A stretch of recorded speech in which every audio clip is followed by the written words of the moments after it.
no matter what goes wrong, it's impossible to get a hold of someone. And that's very much not what we want to be providing to customers. We want to have a very open door so that customers can engage with us at any point in the journey. And that is easier said than done. For sure. For sure. Yeah, sounds great in theory, definitely harder to execute on in reality. And once again, welcome to the Digital Customer Success Podcast with me, Alex Turkovich. So glad you could join us here today and every week as I seek out and interview leaders and practitioners who are innovating and building great scaled CS programs. My goal is to share what I've learned and to bring you along with me for the ride so that you get the insights that you need to build and evolve your own digital CS program. If you'd like more info, want to get in touch or sign up for the latest updates, go to digitalcustomersuccess.com. And if you have a question or commentary to be used in an upcoming episode, call us and leave a message at 512-222-7381. For now, let's get started. And welcome to episode 18 of the Digital Customer Success Podcast. I'm so grateful that you're back. And for those of you who are new to the show, welcome. Glad to have you here. One quick reminder before we jump into things is something that I've mentioned before on the show and actually comes up in the conversation today, but that's the DCS Connect community. It's a Slack community, relatively new, started by Marie Lunny, where we talk about all things digital customer success. There's a ton of best practice sharing in there. So if you're new to digital CS, if you're actively involved in it or just curious about it, there's a link in the description to get access to that Slack community. Go join it.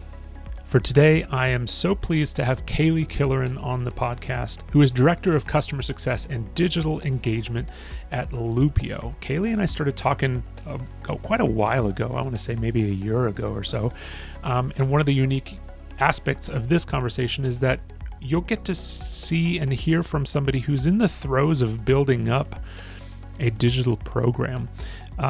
Because it wasn't too long ago where she was tasked with, okay, how do we tackle this whole digital customer success thing? And she's done a really phenomenal job of doing that. So you'll kind of get to ride along and listen to some phenomenal insights, some lessons learned. It's a really smart and engaging individual talking about digital and just it's an episode that's just jam-packed with great information. So I hope you enjoy this conversation with Kailey Killoran. I know I sure did.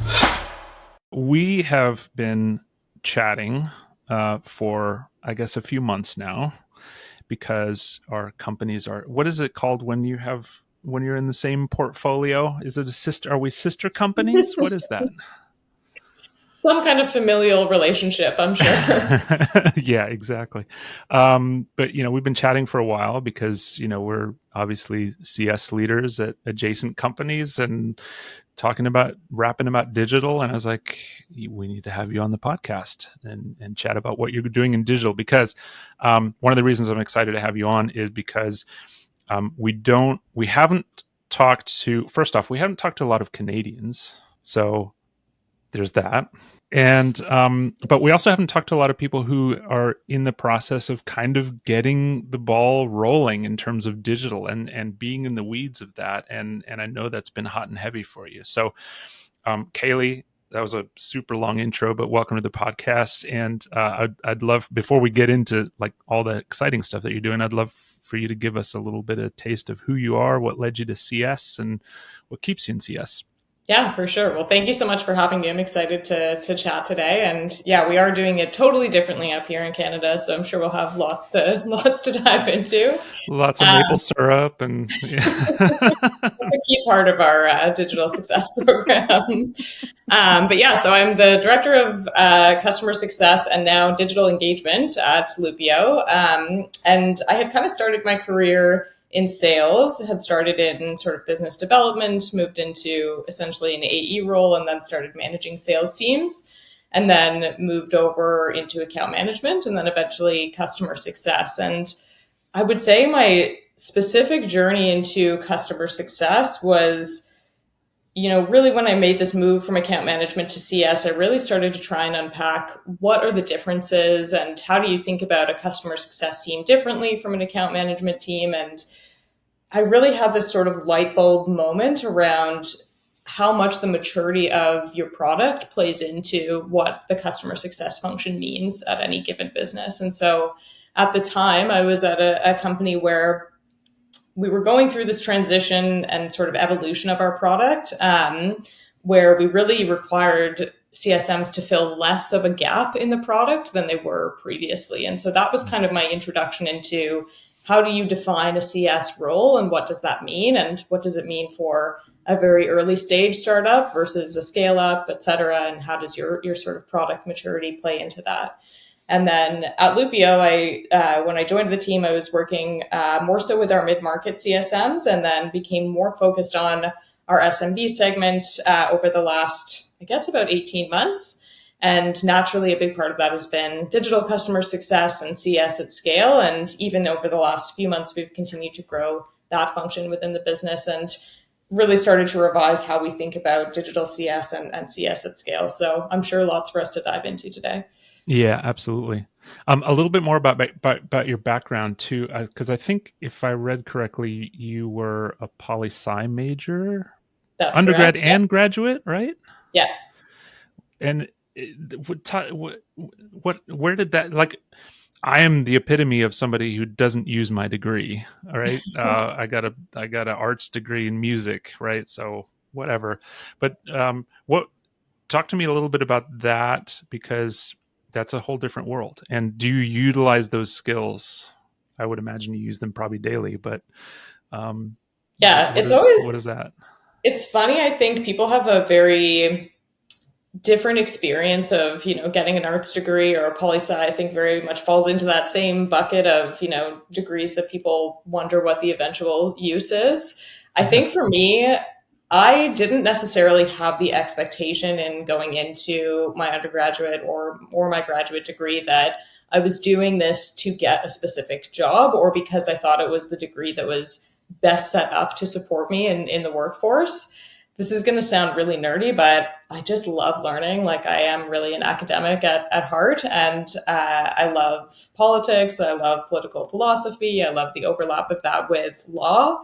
And so I never really looked necessarily at my degrees as anything more than just the amazing opportunity to study and spend time on something that I really, really love. But to your question about how I use it in my career now, I think actually the sort of special skill that it's given me in business and in leadership is the ability to distill what is really happening in a conversation. So much of any arts degree, and particularly politics or political theory, which is really what I sort of specialized in, Mm, is critically analyzing an argument and understanding, what the other side of that argument is, what the weaknesses of your own argument is, and so much of what I feel like I'm able to do in conversations now in a business setting is hear two people talking about the same topic and be able to quickly identify what they're really trying to talk about that they might be missing, and to sort of distill the conversation down to say, I know you think the conversation is about this and you think the conversation is about this, but really the root of the problem that you're trying to solve is this. So let's make sure we're at least having a conversation about the same thing and go from there. that's so valuable.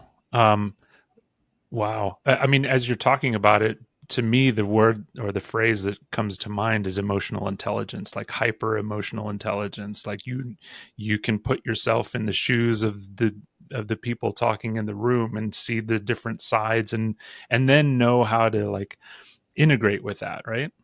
Yeah, it's funny you say that because I think that's so much of what we talk about when we talk about CS in general is, that self-awareness or emotional intelligence. Of course, you need to know a product. Of course, you need to understand some of the business fundamentals around that, but you also need to be able to connect with people and have the awareness of how you're showing up in that conversation. And so I feel like that's so much of what we talk about when we talk about even, growth plans or, how folks evolve in a CS role. So much of it comes back to that same theme. Yeah, absolutely.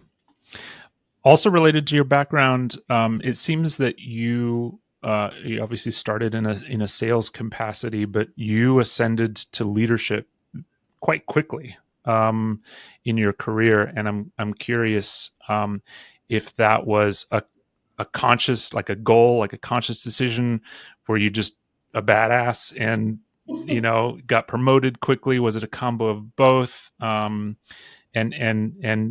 if you're anything like me, like leadership is just kind of part of your DNA. Is it kind of a combination of all of that? Talk to me a little bit about that. I think so. I mean, I would love to say that it's just that I have been a badass throughout my career, but I think that may be an We'll just say oversimplification. that. We'll just say that. I think there's probably two things that I would call out. So one, I have been really lucky to work with amazing leaders who I think have given me exposure to different elements of the business that I was a part of, that maybe wouldn't always be typical for the role that I was in. And so I've definitely benefited from amazing leaders who've spent a lot of time with me and given incredible mentorship to me and given me exposure to some of those opportunities. But I do think the other piece is that, coming back to what I was saying before around kind of growth plans within customer success, I think for so long people have anchored to this sort of linear growth plan of, to use a CSM example, your CSM, your senior CSM, then you start managing teams, and then you continue to grow from there. And that certainly is an available growth path. And I think probably aligns with sort of the path that I have ended up taking myself. But it's not the only path, and it requires you to have a specific interest in leadership and what is involved in leadership. And for me, I think Yeah. the things that I have always gravitated towards and wanted are, one, the ability to help and coach people and make that connection with folks on the team. And then I think the strategic part of my role is the part that has always excited me the most. And so trying to unpack some of these larger problems and understand, what the root causes are and build a strategy around that. That's something I've always been passionate about for sure. But it is, you do have to have a passion for some of those things, I think, to be successful in leadership. Absolutely. Um, I mean, there's so many examples, especially in sales, I will say, where a phenomenal seller is promoted into a leadership position only to become a phenomenally horrible leader. Because those skill sets don't really, it's not a one-to-one thing. As a leader, you have to, and in fact, it's kind of interesting because as a leader, you have a lot of the same traits, or should have a lot of the same traits that we have kind of intrinsically in CS as well. It's about understanding those sides and being able to work with people and coaching and enablement and all that kind of stuff. We're almost like, leaders and managers to our customers sometimes. Yeah, I think it's important to call out, as you said. I think the story you kind of outlined is a story that I think a lot of people have experienced in some way in their career. Working with a manager who maybe wasn't right for the role. I think a big way to avoid that is to make sure that it is clear to people that isn't the only role to grow into, and it's not the only option to continue to develop. And it's okay to say, I don't want to be a people manager, or that's not the area that I want to lean into in my career. Mm-hmm. I think so too. There is a particular instance. I won't name names, but I once worked with a leader. He was a manager in engineering, and he was doing well, and everybody respected him and loved him. He was a great leader, but he just decided that it wasn't for. He wanted to go code. He just wanted to go code, Yeah. and so he became an individual contributor by choice. And at the time, that wasn't, it was an early learning experience for me, because it wasn't like, it was the natural progression as you get into leadership and you raise in the ranks and all that kind of stuff. But it's okay not to do that too. Yeah, for sure. You just have to make sure that path is clear for people, I think. Yeah, I think so too. Okay, enough of that. It was good stuff. But we are here to talk about digital customer success. And one of the things that I ask all of my guests is basically their elevator pitch of digital CS, because it's different with everyone I talk to because of different backgrounds and scenarios and things like that. So I would love from you your 30-second elevator pitch of, having to describe digital CS to somebody who doesn't know what it is. Yeah, it was interesting when I was preparing for this. I actually went back to, so when we sort of created our digital CS program or department, and I'm sure we'll talk about how that's evolved over time. Mm-hmm. But one of the things that we did was we wanted to create a mission statement to communicate to folks within the organization to talk about, why are we doing this and what is digital customer success and what are we hoping to accomplish? And so, what we kind of communicated to the company at the time was that we were really launching a digital CS program to help accelerate adoption for our customers through an automated engagement experience, which would enable our CSMs to provide proactive and strategic consultation.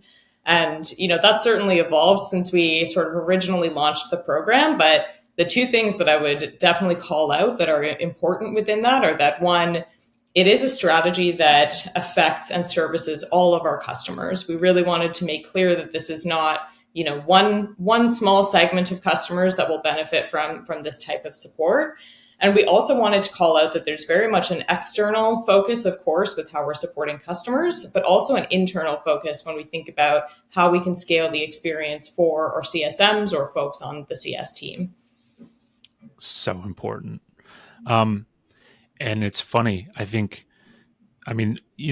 running kind of topic on the podcast has been this notion of digital CS moving beyond being a segment and moving beyond just being customer facing and really helping the internal folks to be more effective. And it's a really healthy place that we are. And I love that, I think it's cool that you're going into designing the digital program with those goals specifically in mind, because I think so many, even since, I started building a digital program, the entire kind of talk track around it has completely shifted, to this place that we're at today. So, Yeah, no one is saying tech touch nearly as much in the industry as they were before. But I think you and I have talked about this before. But I was fortunate to be at the Gainsight Pulse conference earlier this year, and of course there yeah. was so much discussion around digital CS and CS at scale,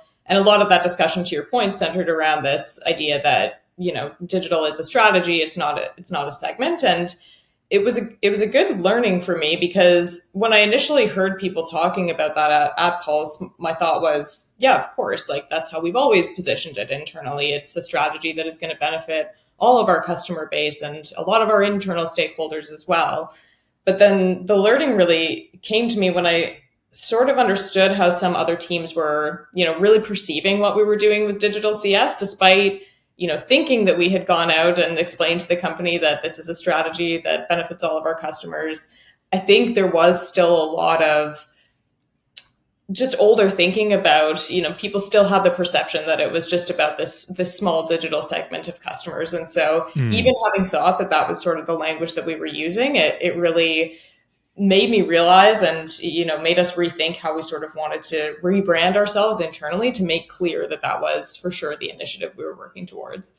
Mm-hmm. Right.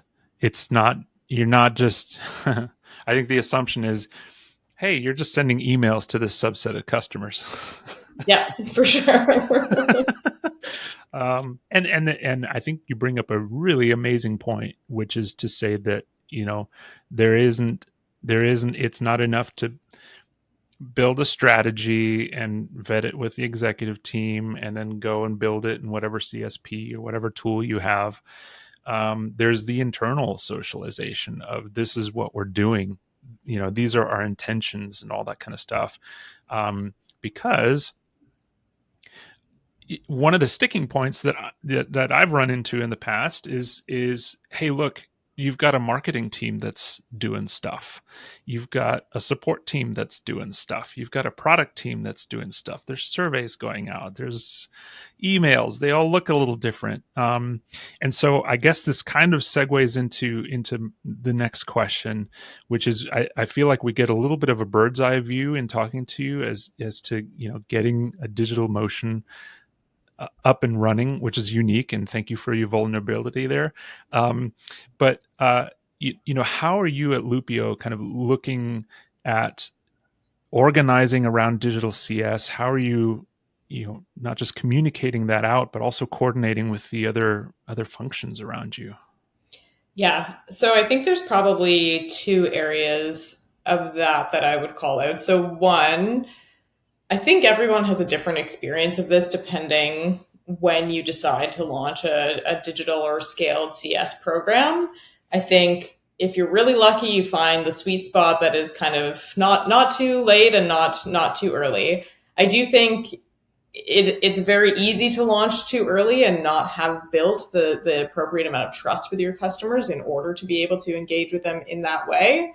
Hmm. But it's also, I think it's hard to change old habits, and so if you have CSMs that are working very closely with customers, it can be hard to manage that change within an organization. But the reason I mentioned that is because I think we were really fortunate at Loopio that when we decided to formally launch this program, we had already built out so many specific functions within our customer experience department and built out the experience that our customers were having. So it's very different launching a digital program when you already have a strong customer education team and great education resources for customers, when you already have a really robust support center and support team and support resources.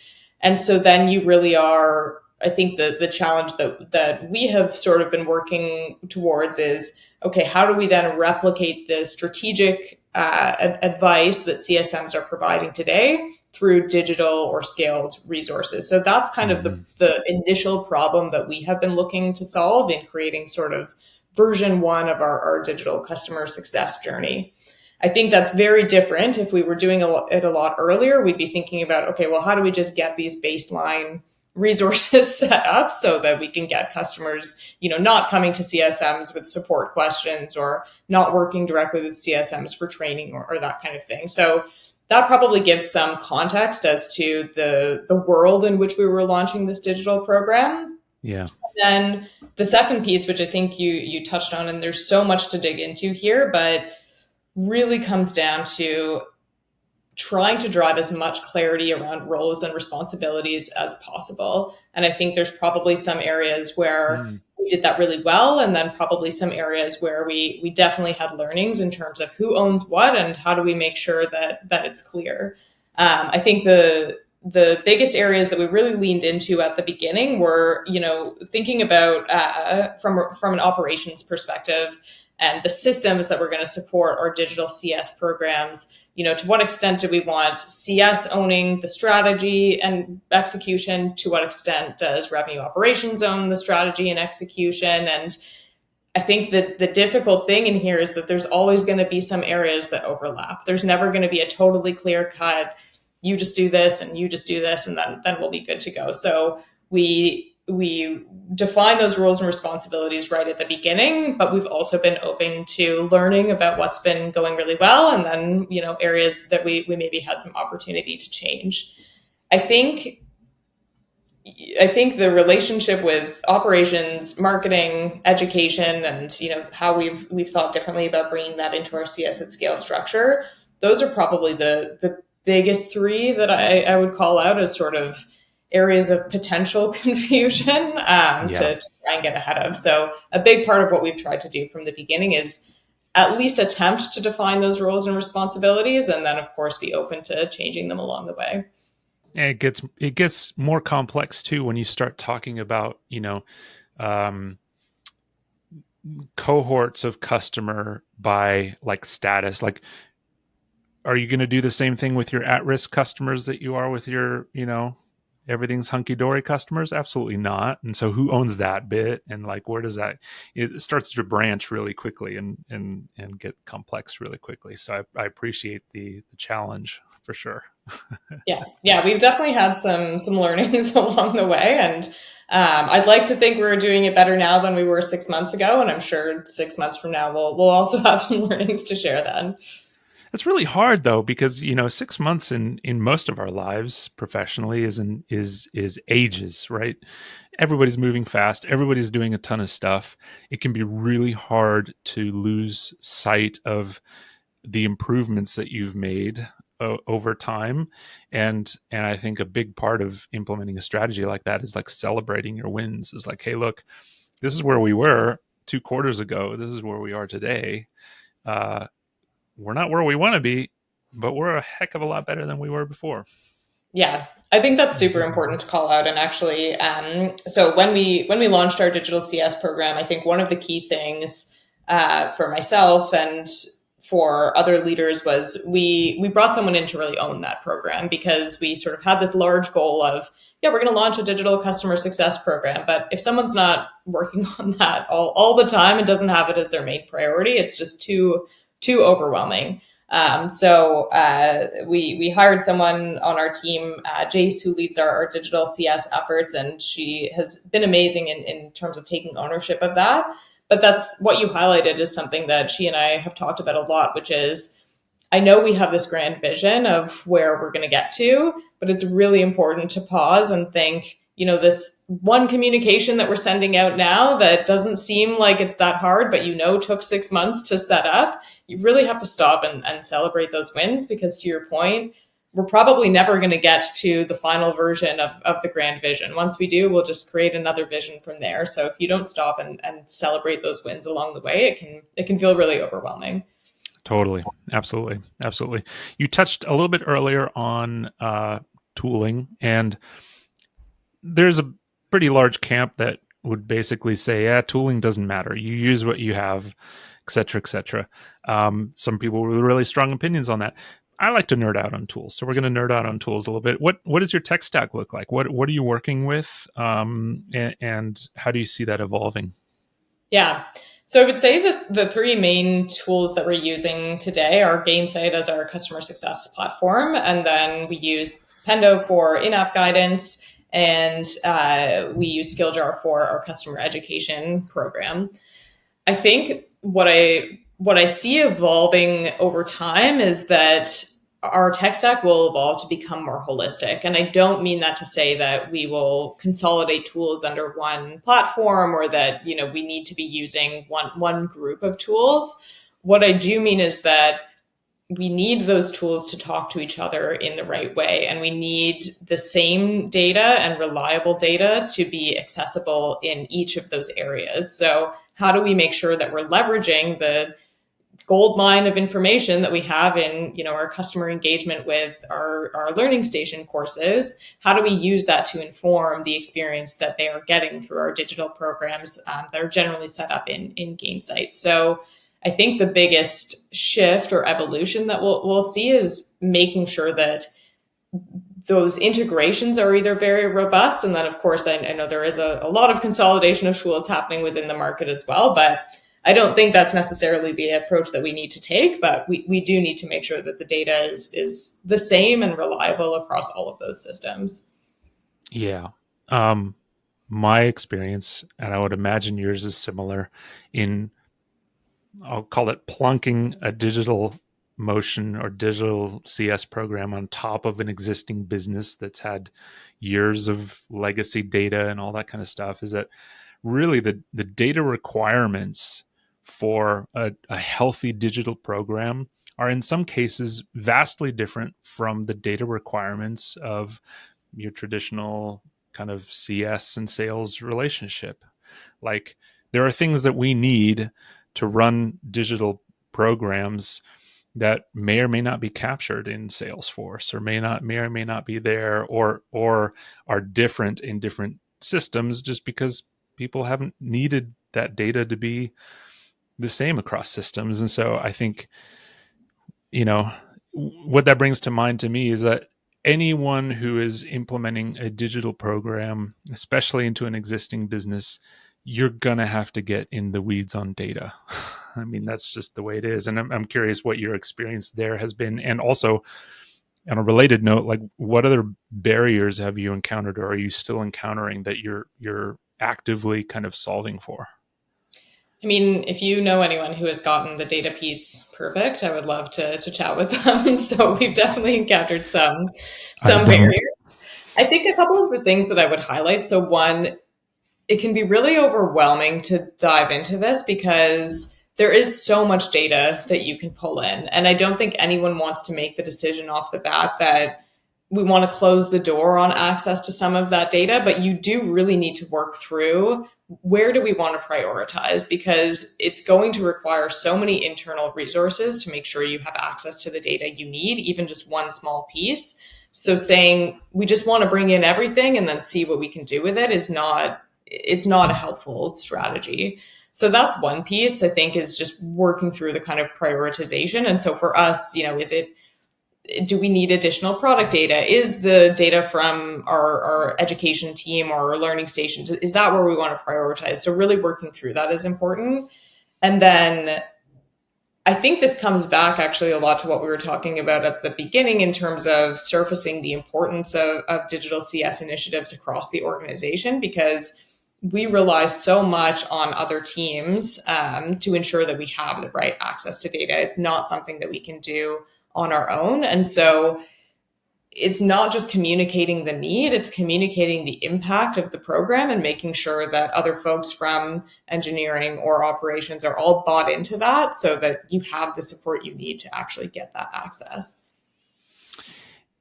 And it would like all, well, this gets into kind of my next question, which is really around the PR element of it, which we talked about and, it kind of touched on, but like the importance of communicating cross-functionally what you're doing, what impact it's having, and those kinds of things, because awareness is key. I mean, I'm thinking about scenarios that have happened to me in the past where product comes and says, hey, look, this is ready to go, ready to sell, and there's been no communication. There are no sales materials. There's no SKUs in the system. Like, it's like, okay, you built this thing, now what? But it's kind of like, integrating yourself into all these different kind of go-to-market processes, and then beyond, like the support processes and whatnot as a digital programs is super important. So how have you tackled that PR? How have you integrated with the other leaders and peers and folks from around the company, especially maybe the C-suite as well? Yeah, I think so. One, at a company level, we've been really lucky that I think organizationally, the importance of customer success has always been really well understood. I think we've never found ourselves in the position where we're having to justify investments in CS or remind people of what the importance of CS is. So that's a great place to be starting from. I think Absolutely. the other piece at an organizational level is that we have, I think, done a good job of communicating the importance of these initiatives even up to our largest enterprise customers. And so I think when people can see a clear line between, the programs you're running and your ICP or your target market, that really helps to drive home that, this isn't just for one segment of customers that maybe I don't really need to worry about. If I go one level down, though, I think so. Just recently, when we've been rolling out some of the first iterations of these programs, one thing that we did was work really closely with the sales leaders and also be really available for training and communications to sales folks who are on the ground selling our product to customers who are going to eventually be having this digital experience. And I think it's really important for them to hear the excitement and the confidence from myself, from the manager I mentioned earlier, that they're going to ask questions about, are we concerned about this? How are we going to make sure that X doesn't happen? And to hear us respond directly to those questions, not just with an okay answer, but with excitement and confidence and excitement to learn, I think has been really important. And then also hearing that from their sales leaders and ensuring that they have the same confidence that we have, and we can speak clearly to how we're going to measure progress along the way, makes a big difference. And then I think the kind of final piece of that is a willingness to engage with customers and just the knowledge that we're not going to get it right all at once. And so I think the biggest question that's come up from our sales team, and then of course even from a lot of the CSMs on the team as well, is okay, so we're moving customers over to this digital experience. what is going to happen if customers don't like that? If they push back and say, I don't want to engage in this way, or this doesn't work for me, are we just going to shut the door and say no one can speak with them? And that's certainly not the approach that we want to take. But I think being Right. really, really clear that, first of all, engaging in a digital program doesn't mean you never talk to anyone from our CS team again. That's not the intention of the program by any means. But also that, myself and other leaders are really willing to engage directly in those conversations and be clear with customers about, why we're doing what we're doing and our confidence that it will serve their needs, but also be really open to hearing, how are you working with your CSM today, and what areas of concern do you have that you won't have access to in this new way of working with our team? And, I think there's probably some things that we will hear in those conversations where we say, okay, I'm confident that we'll be able to deliver that through these programs. Here's how. Let's try it, see how it works, and share feedback along the way. But there's also probably some things that we will hear and say, yeah, I understand that concern, and maybe we haven't spent enough time building that out in the program, and that is an area where we want to devote more resources. So I think just an openness to feedback, a willingness to directly engage. So, if we're asking CSMs to have these types of conversations or navigate some of this pushback, that I'm very willing to hear that feedback as well. And that, we don't just want to hear it when it comes up as an issue. We want to be proactive about garnering that feedback from our customers. We're all very bought into the talk track of digital is not a segment and it's a strategy. Great. But and it's a big one here when it comes to sales and sales confidence in the post sale. I think what you touched on there is really critical, because how many times have we experienced a post sale experience where for a smaller segment customer, they get onboarded, and then unless they're talking to support, it's like a ghost town, right? It's like there's no support whatsoever. And so if I'm a seller and I know that there's this digital program in place that does engagements, whether it be email or in-app or SMS or whatever it is, and that there is a team behind it that a customer can actually engage with if need be, right? That to me gives me much more confidence, and is also an additional talking track and a value point that you can really drive home with a new account, or and get feedback from as part of a renewal that is so cool. And I think very often overlooked, because we just implement this stuff and we try to help the customer and things like that, but then you got to also make sure you're engaging with the seller and socializing these things with the seller and making sure that they know that, hey, we're building this ecosystem. That's something you can talk about on every phone call. Yeah, for sure. I think what's helped to drive that home for us to some degree is, one, leaning on previous data in terms of how our customers are engaging with us and making sure that the sales team has a good understanding of that. So, this program is designed to help our team scale, but it's also based on what we've observed about how often our customers want to be speaking to our team, or how often they just want to self-serve with some of these resources. But I think you touched on renewals, and building out kind of what that digital renewals process looks like has been a big part of sort of our first iteration. And one thing we were really clear about throughout the entire building process was, at no point do we want to make it impossible or even really hard for customers to connect with us. We may be automating a lot of this communication, and sure, if the ideal version may look very low touch, but at every single point you have the ability to say, I want to connect with someone from the team. I have questions, I have concerns, and I'm sure that will evolve and look different over time, but we don't ever want to remove that. We always want there to be an option to say, our team is here and here's how you can connect with them. Yeah, I've even had the thought of like branding the link to book a call, like kind of like a less annoying version of Clippy, maybe, but like you put a brand around the fact that, hey, look, you can connect with somebody in our pool team or whatever it is at any time, and it's not just a link or a button in an email. It's like there's maybe some brand to it. I don't know. Could be an interesting thing, but that's just me thinking off the top of the dome. Um, I think we've also found there is a certain amount of consistency you can provide to customers in working with a digital team that you're just never able to guarantee in working with one CSM. CSMs grow in their careers, they grow into new roles, they grow into other companies. And so there is an element of consistency in saying this is how you will work with us and how you will work with our team moving forward, that I think has actually been sort of a positive element for us to highlight in customers who are making that change as well. Yeah, absolutely. I mean, there is a lot of talk in the CS community in the community about how to do handoffs and how to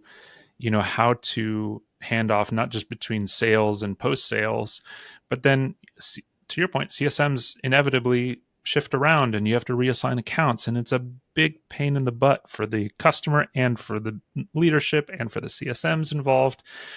And I love what you said about kind of removing maybe a barrier or removing a layer of complexity to that handover, where there's always this sense of, hey, we got you, whether it be with a person or whether it be with a link to a person. Yeah, for sure. I think everyone's had the customer experience somewhere. I'm thinking of some B2C products where no matter what goes wrong, it's impossible to get a hold of someone. And that's very much not what we want to be providing to customers. We want to have a very open door so that customers can engage with us at any point in the journey. Mm-hmm. Yeah, absolutely. And that is easier said than done. For sure. For sure. Yeah, sounds great in theory, definitely harder to execute on in reality. Yeah, absolutely. Well, look, as we round out our convo, because your time is crazy valuable, and it is also Friday, so I don't want to stand between you and like your weekend. I'd love to understand a little bit more about what's in your content diet. What are you digesting? What are you paying attention to out there? Podcasts, books, newsletters, whatever it be. Yeah, so I always struggle with this question from a professional standpoint. So I will make an admission, which is that I am a huge reader. I don't love business books, and I don't love a lot of content that's created around that. I actually find that the best way for me to consume kind of new information about what is going on in the industry is connecting directly with folks. And I know that that's, probably easier said than done, but I think in CS it's actually a lot easier than it sounds. I will always sing the praises of the CS community. It is so easy to connect with folks, and I think we've seen that as we've built out our digital programs. Everyone is really excited to learn and discuss with each other what's going well and what's not, and so I think the sort of engagements that I find most helpful are often those networking or webinar events that bring people together and then continue a conversation from there. I will admit, from a content perspective, there's not a ton of CS content on a regular basis that I'm consuming in that way. But Right. from a networking perspective, I find that helps to surface a lot of those newer ideas and trends. It's so huge. They're like, people really, and a growing number of people that we've interviewed have mentioned LinkedIn as a big resource, because that's your place to connect with people and things like that. There's other communities as well. There's actually a brand new Slack community. I don't know if you're in it, but it's called DCS Connect, which is all about digital CS. It's in its infancy, but if you're not in it, I'll send you the link. Yeah, But for sure. There's a couple of, I have a lot of conversations with folks who are looking to transition into CS, and kind of the three resources I always recommend are, to your point, there's a couple of Slack communities. I find a lot of the resources that Gainsight or Catalyst or others provide, there's a wealth of information out there that is easily accessible and not gated in any way. And then I will always also recommend the Success Hacker certifications. But those first two, you don't necessarily need to be looking at that information every day. But if you have a question about how should I go about setting up this program, often you will find that a lot of folks have had that question before. And so there's a lot of resources to look back on and help get folks set up in that way.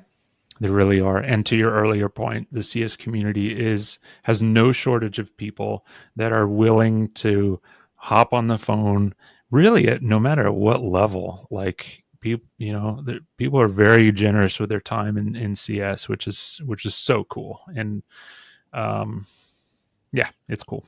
It's been cool to see that stay consistent over time as well. I think about Uh-huh. kind of, the time at which I transitioned into customer success. And I think that's as true, if not more true now than it was a few years ago. I think the worry you always have as a community grows is that it is harder to connect and people are maybe less likely to make a connection like that. But that's still very much not the case. Yeah, I totally agree. Absolutely. Speaking of the community, is there anyone you want to give some kudos or shout out to that's doing cool stuff, or somebody that's helped you out as you're getting into this world of digital and really building out that program? Yeah, for sure. Speaking of leveraging LinkedIn, I really should reach out to this person because I don't think that they know how big of an impact they've had on our RCS at scale efforts. But one of the discussions that I enjoyed the most when I was at Pulse was by Deepana Kapila, I believe is how you pronounce her name, from Miro, and she gave a great discussion on product versus sales led growth and thinking about CS at scale within that. And similar to the light bulb moment I mentioned earlier, that was a huge light bulb moment for me in thinking about how we leverage our existing teams within one department of CS at scale to create a holistic customer journey. I think prior to that, and probably you and I chatted about this before I'd had that light bulb moment as well, but I really was struggling with this piece of how do we put these great things we're doing together with customer education, and now we're building out this digital customer journey. What is really the ideal structure to support that? And yeah, listening to her chat at Pulse really set off a lot of ideas and has created a lot of very positive change for us actually over the last couple of months. So on the topic of how small and tight knit the community is, I really should let her know how much she's influenced our org structure. Well, on that, shout out to Dee. She and I, well, we're both in Austin, and I used to work with her significant other, and so we kind of knew each other through that. So it's a very small community, but I totally agree. And we'll put a link to her her session at Pulse in the show notes, so you Yeah, guys can check it out too. So I should have awesome. assumed you were already connected. Everyone in the community comes full circle at some point. It's funny. It's funny. Yeah, she and I actually talked about. I think she'll be on the podcast at some point soon too. So come on, D, let's go. Lastly, where can people find you and engage with you? I mean, LinkedIn, obviously, but are there other things you want to point towards?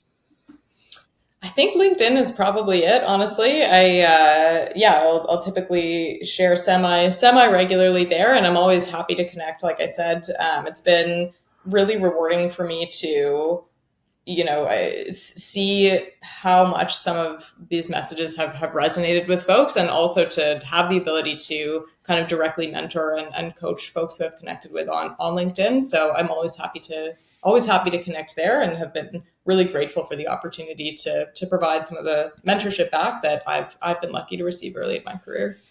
It's awesome. Yeah. Well, I've super appreciated your time. Thank you for joining me. It's always great chatting with you. And first Canadian on the podcast. Yay. I will be adding that to my LinkedIn profile. Sounds good. But thank you so much for having me. I've been so looking forward to doing this, and have loved all the conversations that you've shared so far. And I think I've said this to you before, but it's with all of the discussion around digital CS, I can't believe someone wasn't doing this already. So yeah, kudos to you for getting things started and centralizing an important discussion that I know is on a lot of people's minds.